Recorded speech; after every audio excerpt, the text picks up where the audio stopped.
सवेरे जो कल नाक मेरी खली, अजब थी बहार और अजब सैर थी। खुशी का था वक्त और ठंडी हवा, परिंदों का था हर तरफ चहचहा।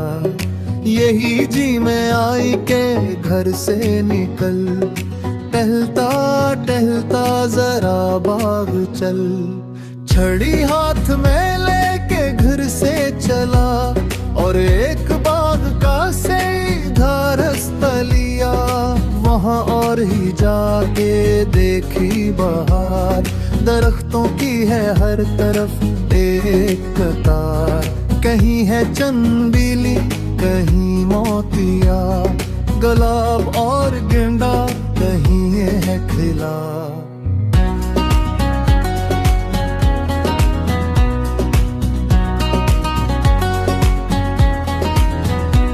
खिले फूल हैं इस कदर जा बजा कि खुशबू से है बाग महका हुआ।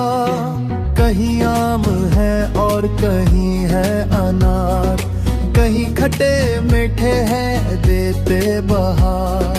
खुदा ने हमारी खुशी के लिए ये सामान सारे हैं पैदा किए। सवेरे